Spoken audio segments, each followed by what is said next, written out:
Hello friends, now we are going to discuss about the solar energy. As the civilization is progressing, the energy requirement for the conduction of life on earth is also increasing. However, their increased demand for energy is not essentially met by the renewable sources.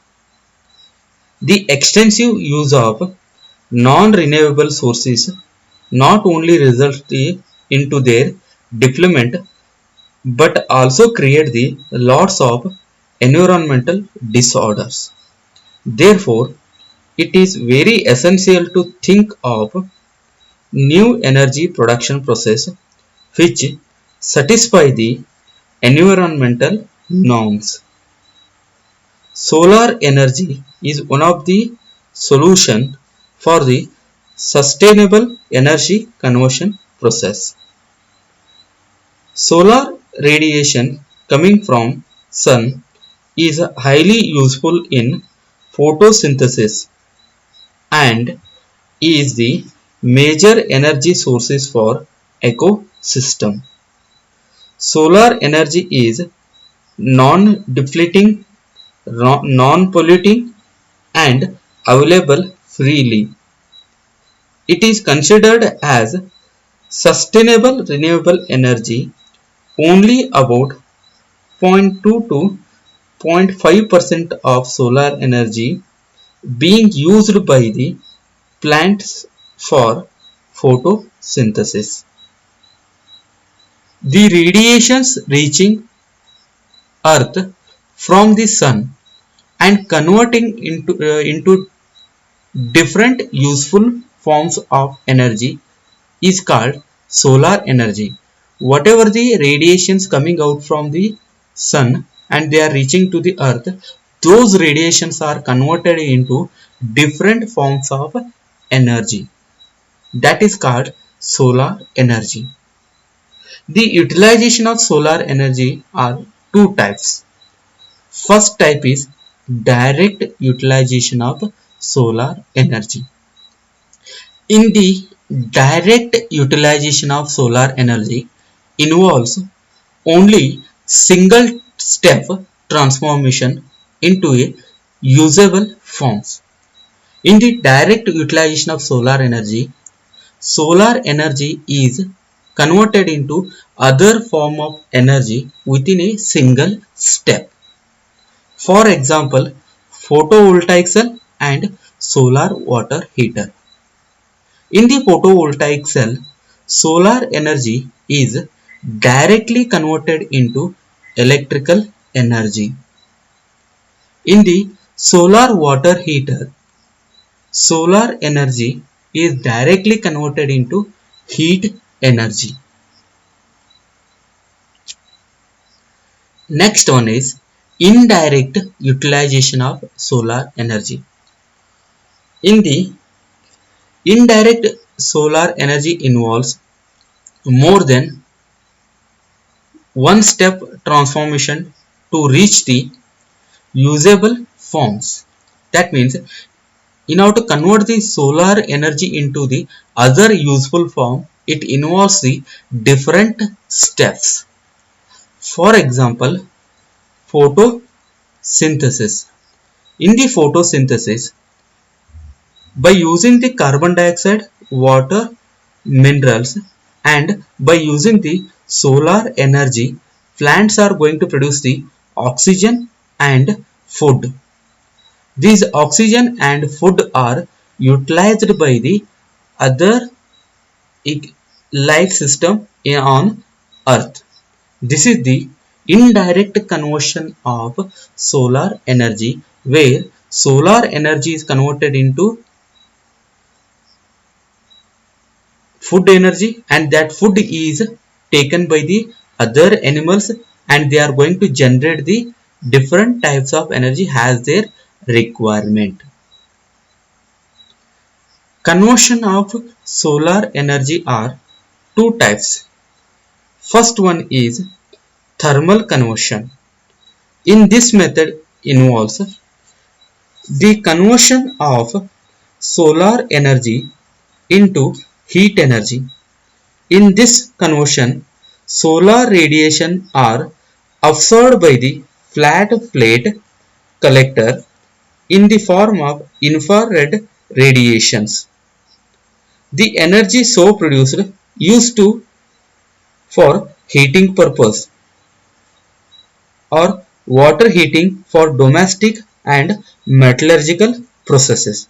That is thermal conversion, where solar energy is converted into heat energy. Next process is photo conversion. In the photo conversion process, solar energy used to produce electrical energy by using photoelectrical effect.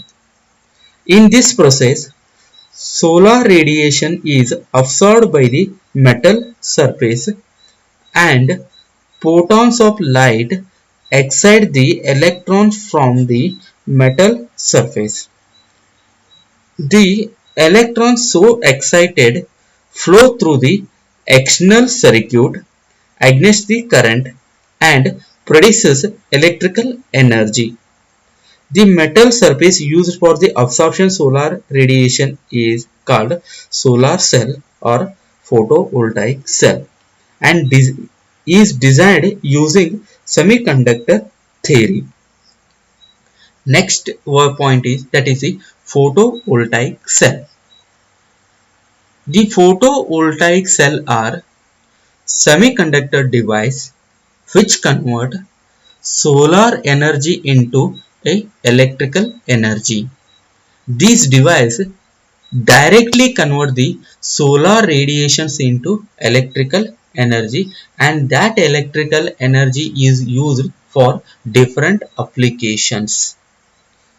Semiconductor materials are prime material used in solar cell. Semiconductor means it is a material has an electrical conductivity value falling between that of conductors such as metallic copper and in an insulator such as glass. These materials exhibit very low conductivity at room temperature. However, these become conductivity at higher temperature by adding impurity element, that is called, we are going to call it as doping. Doping is the process by addition of impurities to the semiconductor. We are going to improvise their properties.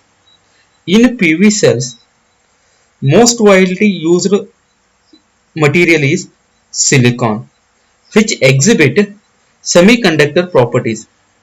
It has 4 valence electrons in it. Each atom is covalently bonded to the neighboring silicon atom.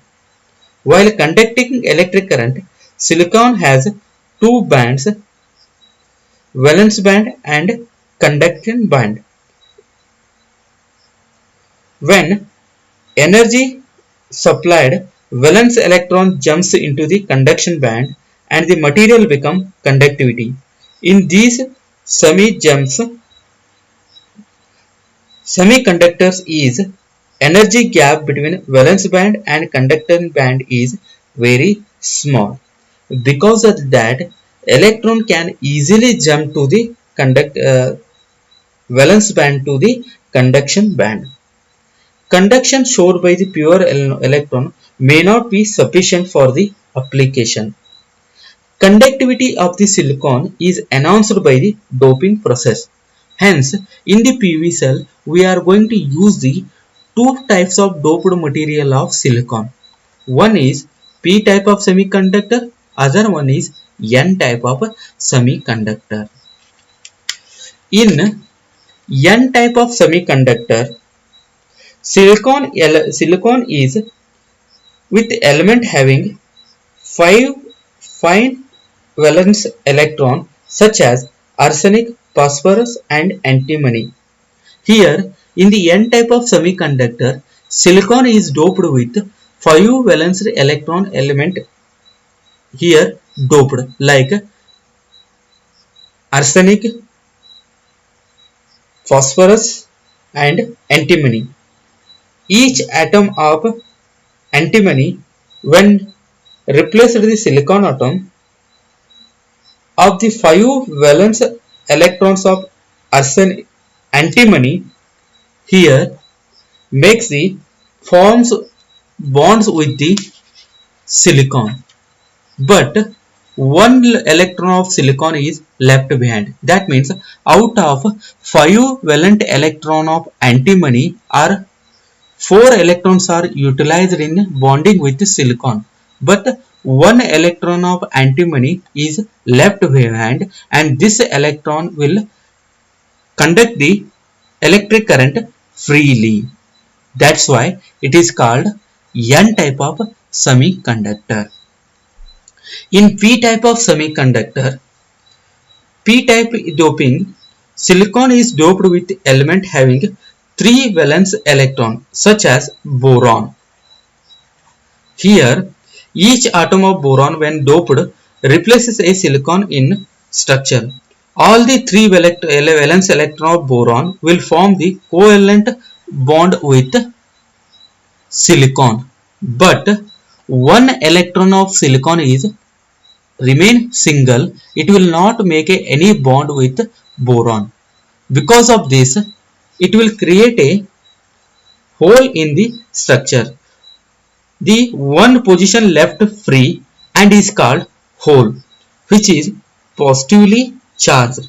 The electron of neighboring silicon occupies the hole and create the movement. This type of semiconductor is called P type of semiconductor. In N type of semiconductor, the 5 valent element is doped with silicon, where all the 4 valence electrons are bonded with the neighboring silicon atom, and one electron is left behind of doping element, and that will help for the electrical conductivity, that is N type. But in P type of doping, the 3 valence electron containing element like a boron is doped with silicon. Silicon will make the bonds with boron, and one electron of silicon is left behind. It will not make any bond, and it will create a one hole in the crystal structure. The electron of neighboring atom of silicon will occupy this hole, and electric current is conductivity is observed. This type of doped silicon is called P type of doping. In the semiconductor device, we are going to use the both P type of and N type of material has a semiconductor diode or PN junction. Semiconductor diodes are having both P type and N type of region in a single crystal semiconductor. These are manufactured by carefully doping of N type of semiconductor with P type of dopant. Thus, in semiconductor diodes, there are holes in P type of region and free electron in N type of region. Principle of photovoltaic cell is this: photovoltaic cell will works on the principle of photoelectric effect. Photoelectric effect means when the light radiation hit the metal surface, the electron emission will take place from the surface of material. That is called photoelectric effect. It involves the two steps: photo generation of charge carrier and suppression of charge carrier. In the photo generation of charge carrier, energy associated with photon E is given by E is equal to hc by lambda, where h is a Planck constant, c is a velocity of light, and lambda is equal to wavelength of light. When the sun radiations are incident on solar cell, photons possesses energy greater than that energy gap which is present between semiconductor material, between valence band and conduction band, and this energy is absorbed by the electron, and electron hole pair are formed in the semiconductor material, and these electrons are driven out into the external circuit. That is a photo generation of charge carrier. Here charge is generated by incidentating of the photon. Then second step is separation of charge carrier. The electron and holes can be made to flow through an external circuit, thereby accounting for current. If a potential gradient exists within the cell, in case of silicon, the potential gradient is established by keeping a layer of N type of silicon directly in contact with P type of silicon, that is PN junctions. The energy levels of valence band and conduction band in P type of semiconductor are slightly higher than energy levels in the N type of semiconductors. When P and N type are in contact, then the jump in energy level occurs at the interface. A potential gradient arises across the junction, and this enough to separate the electron and holes. Here, separation of charge will take place by combining the P and N type of silicon. The energy gap between valence band and conduction band in P type of material is greater than N type of material. When N type of material is in directly contact with P type of material, it will create the PN junction, and energy levels are occurs at the interface, so that energy level band gap is decreased, so that hole and electron will easily conduct across the material, and this whatever the energy level interface occurs across that PN junctions, that will create a potential gradient. This potential gradient is enough to separate the electrons and holes. This is the principle of photovoltaic cell. Now we are going to discuss about the construction and working of photovoltaic cell. In the photovoltaic cell, a polycrystalline silicon vapors are made by wire swabbing block cast silicon. It goes into very thin sleeves or vapors 250 to 350 micrometers. The vapors is attached slightly to remove the damage and to condition the surface for the better light absorption. The vapors are usually lightly p-doped to make the solar cell from the vapor. A surface diffusion of N type of dopant is formed on the front side of vapor. This forms the PN junction of a few hundred nanometer below the surface. The anti-reflecting coating of silicon nitride and titanium dioxide is then applied in the layer. Here anti-reflecting coating is applied in here. Here vapors of N type and P type are in contact with each other, and they will create the PN junction within the cell. Using the plasma annexation chemical vapor deposition technique, these vapors are created. The vapor is then metallized, whereby full area metal is in contact with the back surface. A grid-like metal contact made of fine fingers and larger bus bars is screen printed onto a front surface using silver plates. PV cell consists of a front contacting which is made up of metallic grid. Below the front content, PN junction of silicon is placed. Bottom of the PN junction is in contact with noble metal like silver, as shown in the diagram. Here, anti-reflecting layer will allow the light completely transfer into the cell. The reflection from this layer is very less. And when the light incident on the surface, photoelectrical effect will take place and electron emission will take place from the material surface, that is the photoelectrical effect. The solar radiations are allowed fall on the front contact of solar cell, which consists of N type of region at the top. These photons of solar radiations knocks the electron from the N type of region of the material.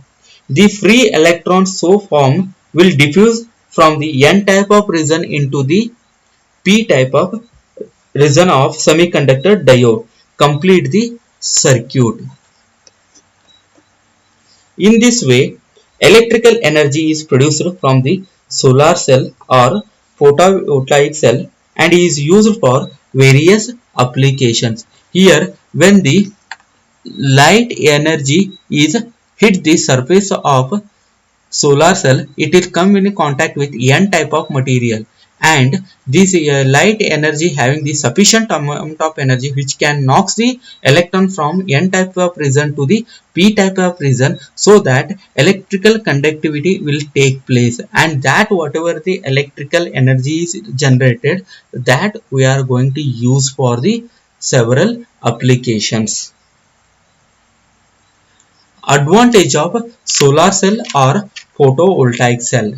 PV cells are eco-friendly energy conversion device. Here, no pollution is absorbed by the photovoltaic cell. There is no emission of poisonous gases will take place during the photoelectric effect and working of PV cells. The PV cells generate electrical energy at ambient temperature. At ambient temperature itself, PV cell can also generate the electrical energy. The materials used in PV cell do not undergo corrosion and they will serve for the longer duration. The material which are used in PV cell, they are having the higher lifetime because they will not undergo corrosion. In the PV cell, there is no moving parts in PV cell, so that there is no mechanical damage like wear and tears. Disadvantage of PV cell are they require energy storage device like battery. That means whatever the energy is generated by the PV cell, first we have to store in battery, then from battery we are going to use that electrical energy. The installation of PV cell is high cost because whatever the materials we are going to use in PV cell, they are costly, so that they increase the price of PV cell. Because of that, installation of cost of PV cell is high. From the PV cell, we can generate only DC current. AC current will not generated by the PV cell. These are the advantage and disadvantage of photovoltaic cell.